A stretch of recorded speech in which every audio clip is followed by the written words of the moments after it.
Hey there, you ever find yourself telling a story and you say something like, "So, my friend asked me," well, guess what? You're actually using a super powerful communication tool. Today, we're going to master it. We're talking all about reported questions. And trust me, by the end of this, you'll be an absolute pro. Okay, so picture this. Your friend asks you, "Where are you going?" Now, when you tell someone else about that later, you probably don't say it exactly like that, right? You'd say something like, "She asked me where I was going." See that? That little switch from a direct question to a reported one? Well, that's exactly what we're going to break down today. So what we're talking about here is called reported speech. You might also hear it called indirect speech. It's not about quoting someone word for word like a robot. Nope. It's all about passing on the main idea in a much more natural, flowing way. It's a key tool for making your storytelling really smooth. All right, so how do we get a handle on this? It's actually way simpler than you might think. It all comes down to knowing that there are really only two basic types of questions. Once you can spot the difference between them, honestly, the rest is a piece of cake.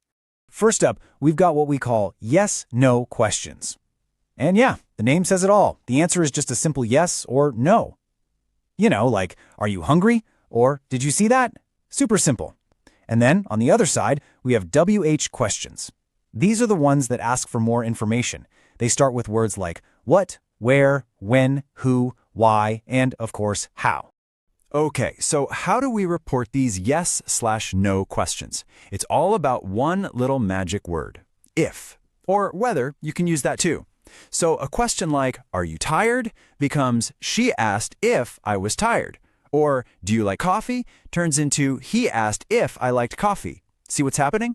We're taking that yes or no question and turning it into a statement about a possibility. And what about the WH questions? Well, believe it or not, this is even easier.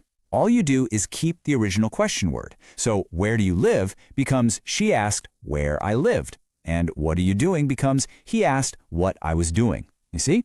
We're just using that question word, like where or what, to connect the whole sentence together. No need for if here at all. All right, so we've got the two types down. You're with me so far? Great. Now let's get into the nitty-gritty. There are three simple golden rules that you can use every single time to change a direct question into a reported one. Okay, here are the three big things you've got to remember. Number 1, use statement order, not question order. Number 2, always end with a period, not a question mark. And number 3, don't forget to change the pronouns so it makes sense. Let's take a quick look at each one. Okay, rule number 1, statement order. This one is huge. A reported question isn't really a question anymore, right? So we get rid of that question structure.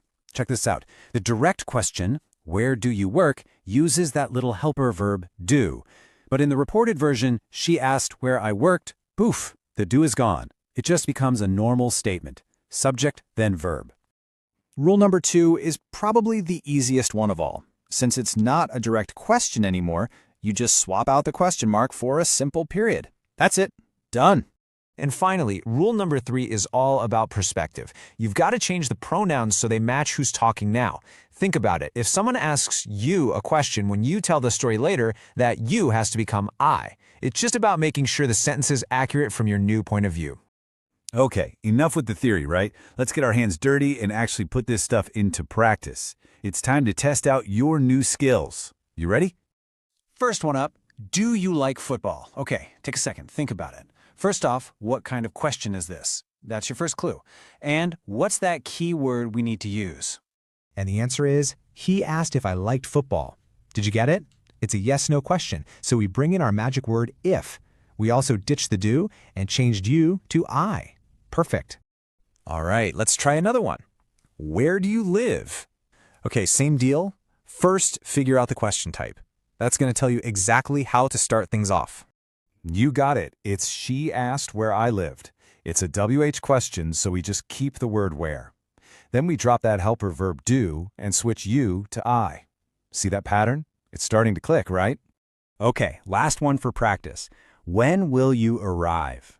Now this one's a little trickier because of that word will. Any ideas what happens to it when we report it? And here it is. They asked when I would arrive. Ah, did you catch that? Will becomes would. This is a really cool and important concept called backshifting. Basically, when we're reporting something that was said in the past, we often shift the verb tense one step further into the past too. So will becomes would, is becomes was, can becomes good. It's a little detail, but it's what makes your reported speech sound totally natural and correct. Awesome job. We've covered a lot of ground, but you know what? It all boils down to one simple golden rule. Seriously, if you remember just one thing from all of this, make it what's on this next slide. This is the whole game right here. Is it a yes/no question? You're going to use asked if or asked whether. Is it a WH question? You use asked plus whatever that question word is. That's it. That is the foundation for everything. All those other rules we talked about, the statement order, the backshifting, they all build on this one simple choice. This is your cheat sheet for getting it right every single time. And there you have it. You now have all the tools you need to report any question clearly and correctly. So the next time you're telling a story or just sharing what someone said, listen to yourself. You'll be amazed at how often you're using this skill without even realizing it. Thanks so much for hanging out with me.